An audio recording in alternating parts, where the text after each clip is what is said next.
Habia ar tóir cúlach, fála fu dig in an stóv, poit coffi, do cheolach mo chimichail a rúst. Sin streisio ha mi a janu recipean a ha tóir tolachas hú ais a bhíag furiste du taim cúteach. Higisteach cúlharim.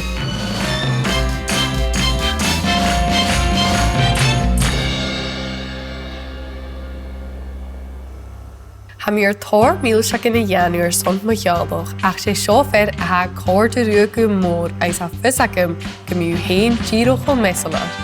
Sé seo Trifle, Rhubarb agus Custard, ha mílis, giar agus sé seo na dóin lásan bí a dhéanú súrite. Sa fóit mór a ha seo ha mi dul chur isteach flúr corn agus sugar abisteach. Ais an drástal sin dul a dhéanú an páirt custard in a recipe a seo. Misci chimí sin na chéile. Agus cúr mi an báine isteach díroch bakar bhac gus an hóisi seo a dhéanú isteach go seirse de paste. Ais sé sin tipper son genú caintseach nach bí knappen an tin custard acit. Bac in a baro. Níl an siúcha sin abhasoch mar san a bhí dóirsteach, ag dúirí genú caintseach nach knappen sa mian. Tánis. Ní sin a chóir in a bhaine inis. Agus misci ní sin na chéile. Agus rí sin a mi dul chur blas vanilla. Agus céir buiacin. Mu bhí má feic go lach a déanaí seo. Dechlas. Wow, an sin bria. Dechlas.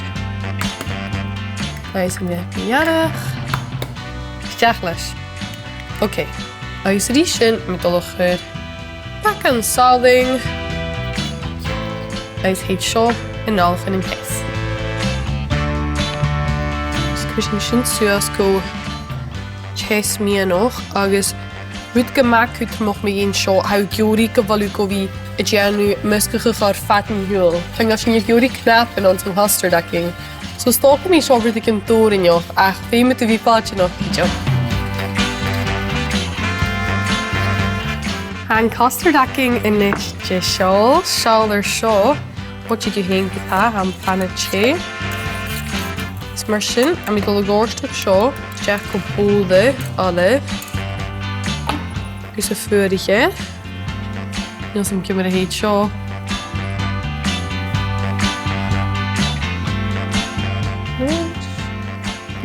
Mar sin mi gwad ma ha mi tíroch a giúri seo ich an drast.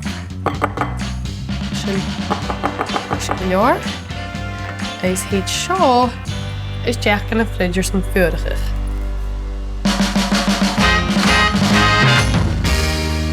An custard snog agus fuar agus rí sin mi dul a chuúr bar ach an hóiseach féime mi an bar a whiskachach ans a mixeraking. Deach leis agus ríchir san a fuam.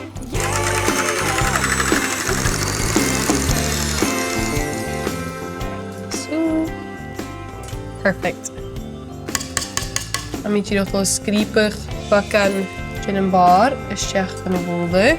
Ais san am hí seo féidir sin a whiskige isteach. Ma sin fat ma. Ais rí sin mi dul a chur a chóir gin a bhar. Sin giúri an éire chamal as an bar seo, mar sin mi dul a dhéanú bacan pascach.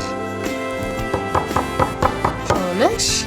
Is caiinich nar ha pascach, smúnich ar an ára bóch. Tá camal an custard, ais an bar, snoc agus étrim. Mi crach go mílseach blasta bhíoh seo tíroch leis chéin cúteach. Ach fuirchas an fiachu a leis an Rhubarb. Mi seo sa móda, agus nuair sin, féidir sin déanú bacan ullachadh ar son na mílseach a chuir chéile. Seo sin gynnis, ha sin dul chur an Trifle rí chéile. Ais ag bar an bhóda ha mi dul a chur na coracin spongeaking. Is had go bhí gol suas na bolasan alling van een custard. En zo mixen, kun een custard aking. Als je zo een rhubarb aking, dan ga je goed bria. Als je nog hesig niet zo naar beraaien op de stoof, als je er vurig in is. Wauw. En daar goed bria. En jelle. Dus ben ik misschien kleuren zo'n een leren hasje. Maar ook koraken. Hij is er mixen. Een paar riest.